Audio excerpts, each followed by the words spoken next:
Hi everybody, welcome to Brelsford Family Homestead. I'm Darcy. Today we're processing pumpkins.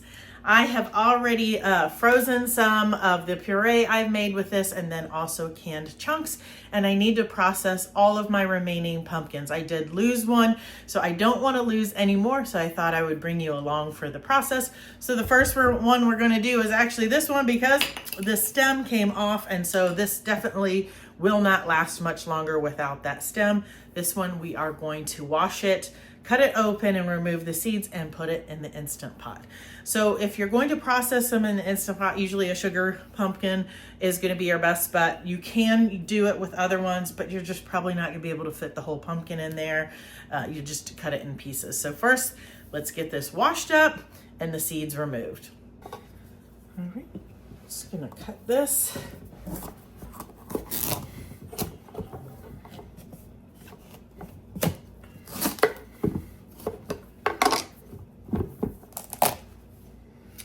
And this one is already starting to rot. So we may just put that aside for the animals and find another one. Yeah, I didn't see, that's soft there. Oh well, nice animals will like that. All right, let's start with another one. Hey, we'll leave this in, this is real life. So that stem, it's been off for a couple of days. So that's how fast, I guess, that rots there. So keep that in mind if you have a pumpkin and you knock the stem off. So we'll go ahead, cut this one open. Let's hope it's not rotten inside. All right, I'm gonna pull that stem off just because it's prickly.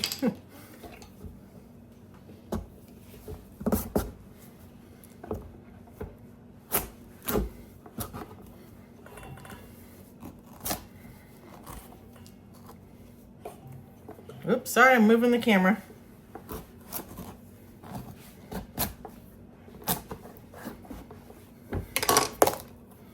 All right, this one is okay. So we're gonna pull all the insides out of there. An ice cream scoop will work, or a spoon. You just wanna make sure that it's strong enough that you're not gonna snap this part. And I like it when they're a little thinner here. It just helps to kind of scrape that out. So I have a bowl here. You can save these seeds and eat them, or give them to any of your animals that you might have, or compost, though you may end up with pumpkin compost. Compost pumpkins.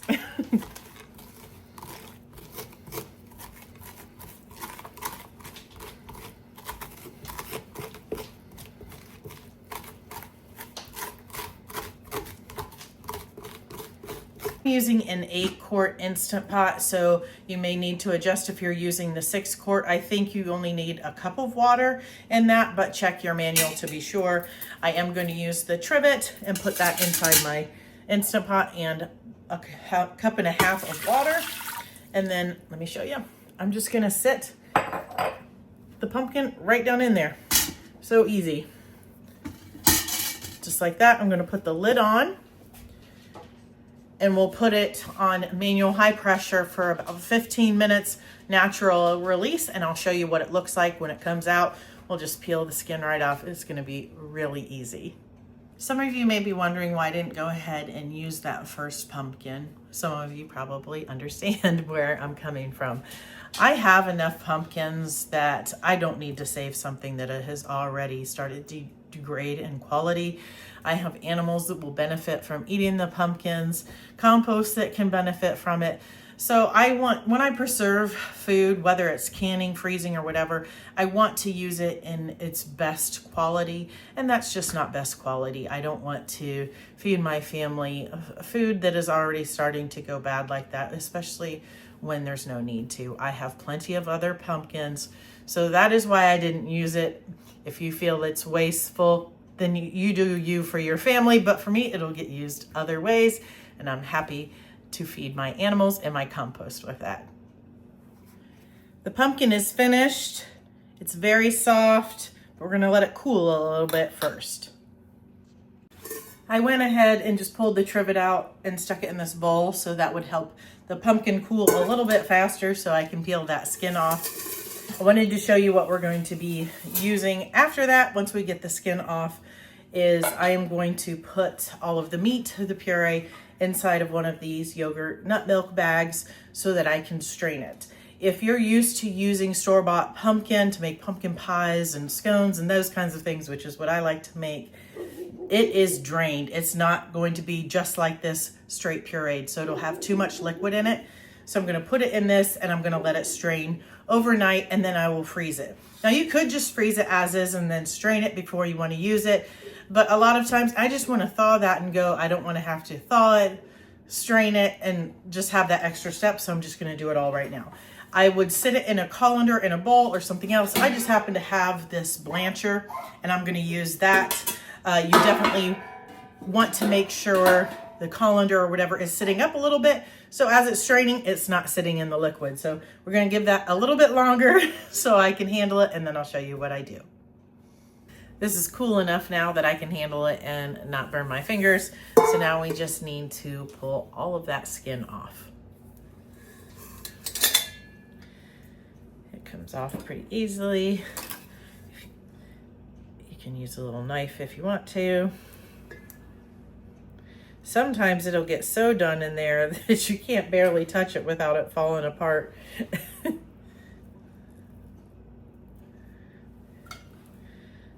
right. So we're just going to go through and make sure we get all the little pieces of skin off like that.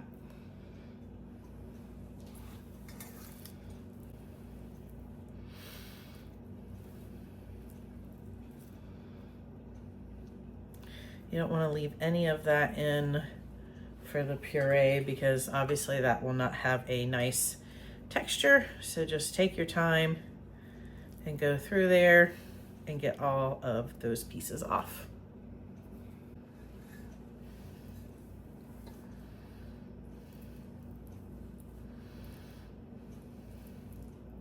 This is where the stem was, so make sure you cut out any hard parts from where the stem was, because that also will not make for a pleasant puree.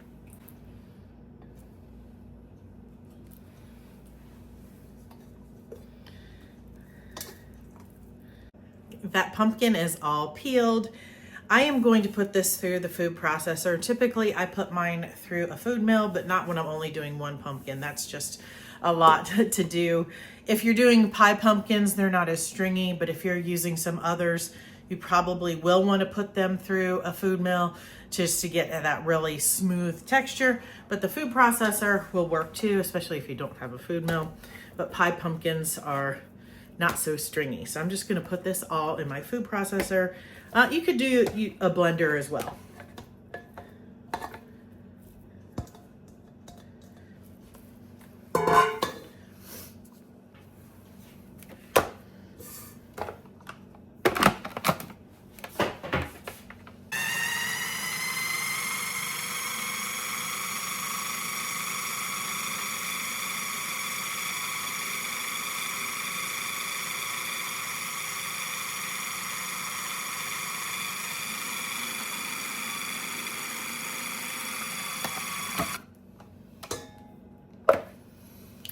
Okay, here is our pumpkin puree. We are going to put it in our nut milk bag and let it strain.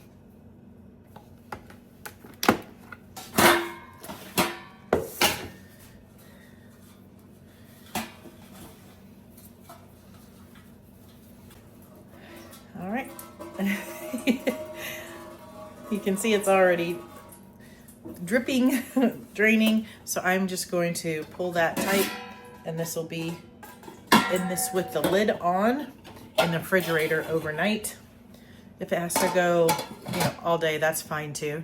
If you have other things going on, it will be fine. And then we'll pull this out and we'll portion it out and freeze it tomorrow. The pumpkin puree is all drained. I will save that liquid and just pour it on my animals' food. We're gonna measure to see how much we got here. Let me put you down. I like to vacuum seal it in portions according to my recipes that I use it for. So my pumpkin pie recipe calls for 2 cups, and my pumpkin scones call for a half a cup each. I can go back through here and scrape all of this out, but for now, let's just look at this real quick. That is, how much do you think is there? Okay, that's a little over 2 cups. So what I like to do is fold the bags down a little bit to keep that part clean, and then use a funnel in there to fill it up. But I'm gonna get a half a cup first, so I know I can make some scones. And apparently one of my dogs wants in, so I will be right back. All right, let's see if I can get this in here without making too much of a mess. Probably be helpful to stick this in a cup, but I'm just going for it. Now I did scrape out that bag, and got this measuring cup back up to 2 cups. So I'm gonna freeze the other in 2 cup measurements for a pumpkin pie. All right, let's get it all.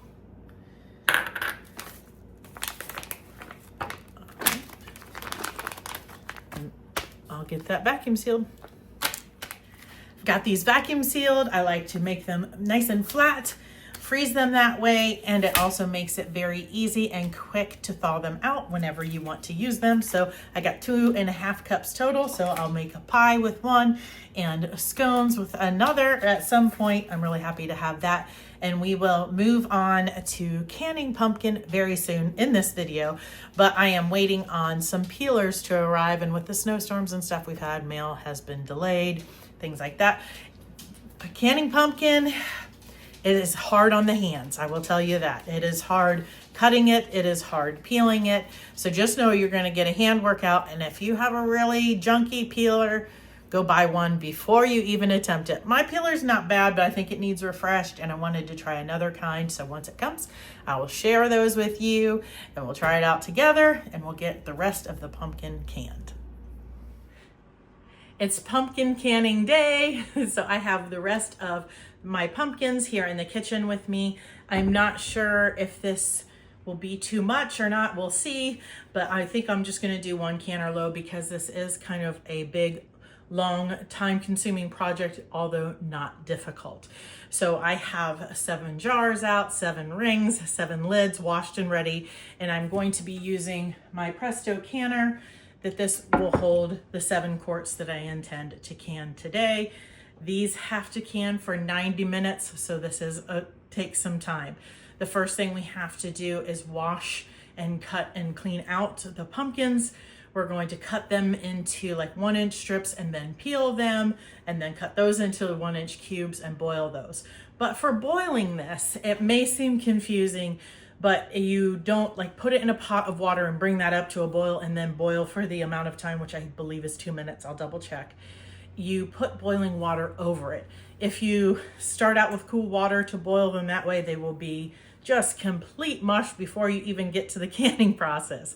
So I have my big kettle on the stove right now with water in it. It holds 7 quarts of water. I love that thing. And I have 7 jars out. The instructions I'm using are from the National Center of Home Food Preservation. I will put the link below. It calls for 16 pounds of pumpkin, but instead of trying to weigh them out, what I do is I just fill up all the way 7 jars of pumpkin so I can measure it out that way. Then I dump that into a pot and all of that. But that helps me to know that I have enough and I'm not going to be short, and I'll have a full canner load. And I fill it all the way up to the top because there is some shrinkage when they cook. So the first thing I'm going to do is get the pumpkins, get this cleaned up a little bit, and we'll start getting them washed, peeled, cut, and all of that kind of thing. I also already have my rings ready and my lids washed. I have a couple other supplies just in case you haven't done this before. You'll need something to measure headspace. I have a couple different ones of these. Then I always have some type of spoon, measuring spoon, and that helps me take out a little liquid if my headspace is not deep enough, or if I need to add some more, and then something to debubble. You can do it with this, but I like to keep it clean, so I have this metal chopstick. So. Oh, and I have my peelers that I was waiting for. So both of them are OXO brand. This isn't sponsored or anything. I've used OXO brand peelers for probably 30 years. And so I just got a new regular one, but then I'd actually never used a Y peeler before. And so I'm excited to try this on the pumpkins. I tried it on some carrots the other day and really loved that. So these are nice and sharp. You definitely want a sharp knife and a sharp peeler because this is a workout. So let's get to cleaning these pumpkins. Okay, first I'm gonna break off this stem. I would suggest a towel or something because they are kind of prickly.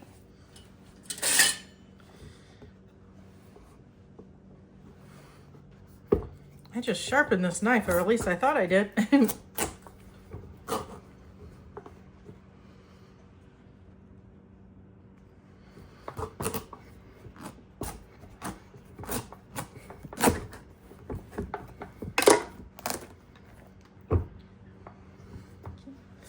I just need to scoop out all of those innards. So I have a couple different things I'm gonna try in here. Where that stem is, I like to cut it with the knife. You can use a spoon or something. Just make sure it's strong so you don't bend it. You can save the seeds for eating later, or feed them to your chickens, or put them in the compost and see how many pumpkins you can have next year. All right, so once you have it cleaned, you can pick out any of the extra ones left behind. We need to cut this into like 1-inch strips.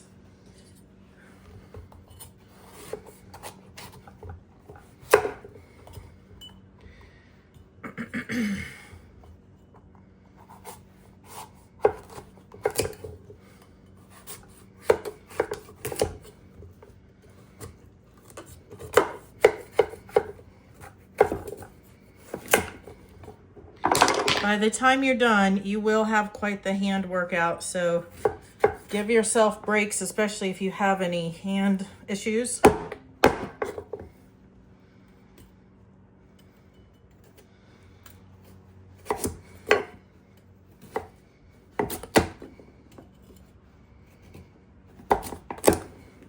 And we are still going to peel this, and it is easier to peel if you cut it into the strips first. All right, let's try that Y peeler first.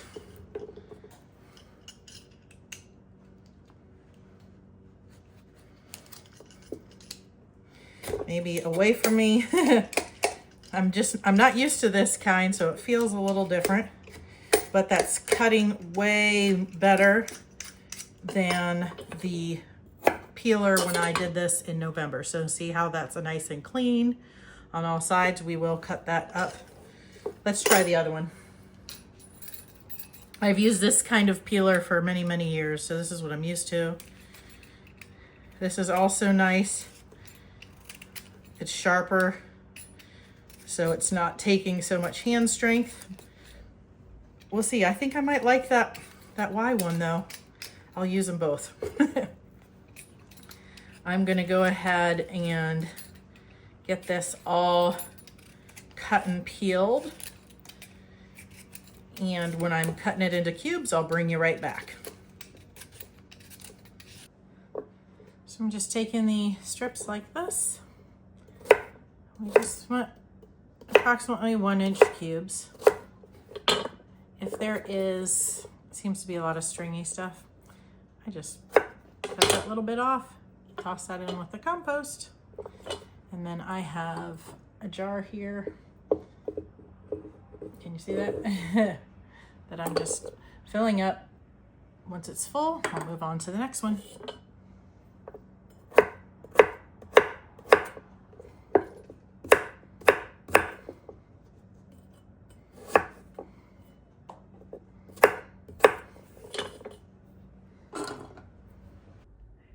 I finished cubing up all of my pumpkin, so now I've just got to put it all inside a pot that is big enough. And I've got my kettle going here. Once it's up to a boil, I will cover the pumpkin with the boiling water, make sure it stays at a boil, or once it reaches a boil, I'll set a timer for 2 minutes, and then we can start canning. I did have a little bit of pumpkin left. This is not peeled, but it is sliced. So I'm just gonna give this to my animals tomorrow outside because it's not enough to warrant doing another batch of canning, plus it's late. I do have 2 pie pumpkins left, so I may preserve another one of those using the Instant Pot and then give the other one to the goats or something like that. But I am gonna be really happy with this. I already have some canned pumpkin in the pantry, so this will give me 7 more. The water is just about ready to pour over the pumpkin, but I wanted to share a couple things with you just in case you haven't canned before or this type of canning. We are going to be taking hot pumpkin with hot liquid and putting it into a jar. So we need to be careful that we do not have thermal shock. So your jars cannot be just cold sitting on the counter because they could break when you put that hot liquid in them. So there's a couple different methods you can use. When I'm just doing one batch like this, generally I just fill them with hot water. I can use the water for something else or whatever.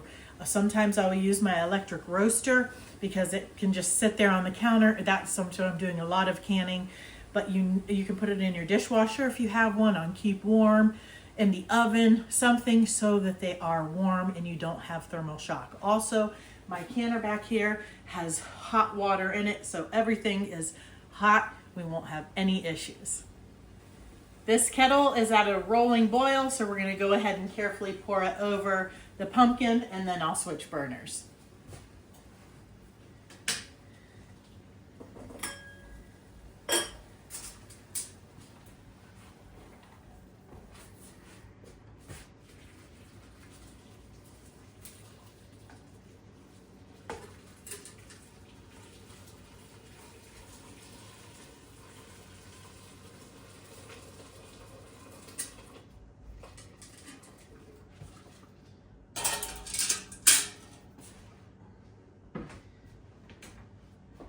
I want to make sure that that is back up to a boil and it's just boiling for 2 minutes, and make sure that you put enough liquid to fully cover your pumpkins.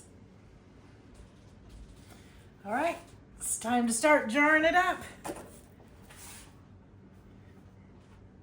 Let me bring you down so you can see.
All 7 jars are in the canner, so I'm just gonna go ahead and put my lid on.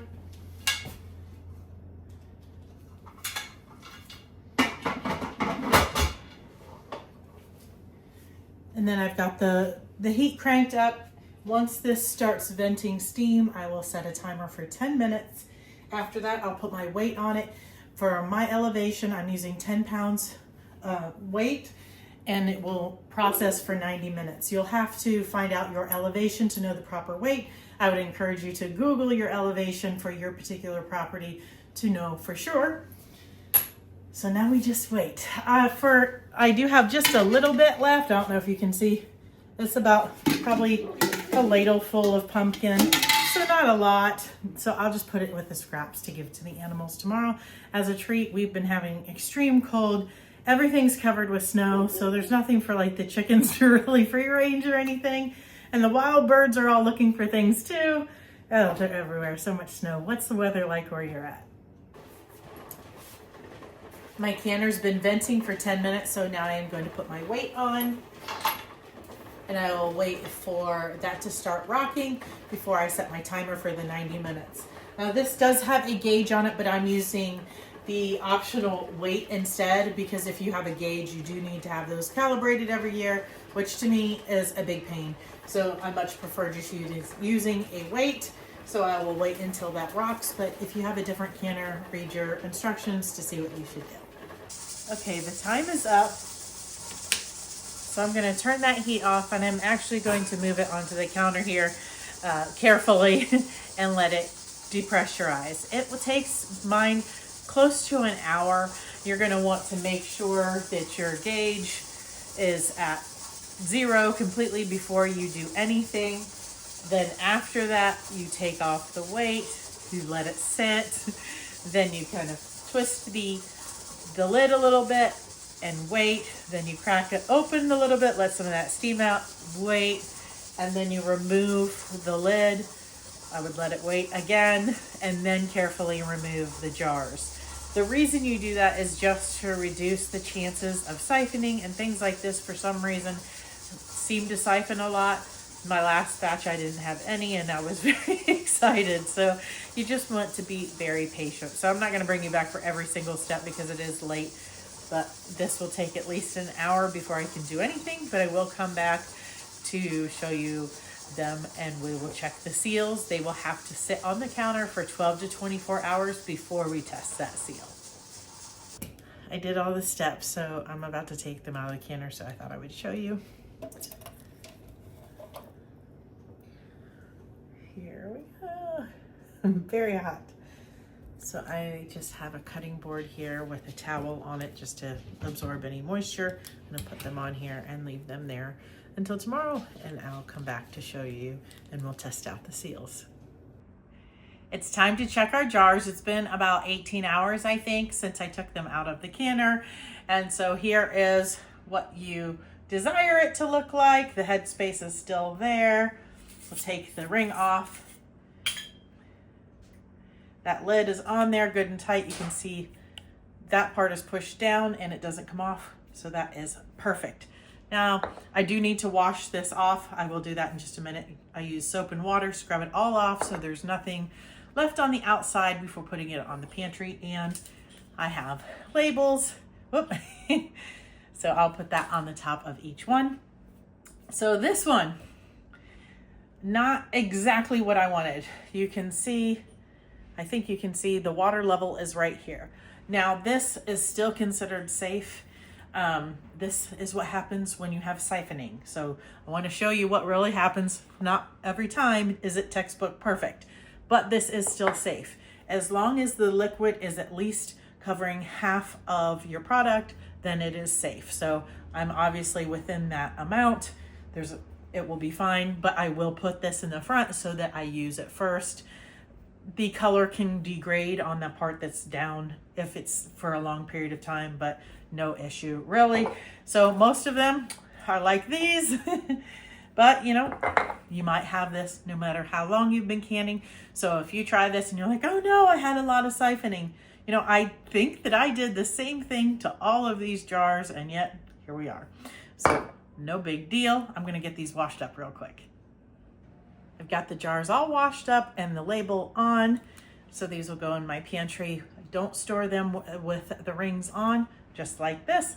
And then you'll know if for some reason you didn't have a good seal, you will know those rings could make it seem that they're sealed when they really aren't. So for safety, do not store them with those rings on. I hope this has been helpful to you, and I hope you are going to give canning a try. If there is something you'd like to see me do, please put it in the comments below, and I will leave a playlist here of other canning videos that I have. Thanks for watching. Until next time, God bless.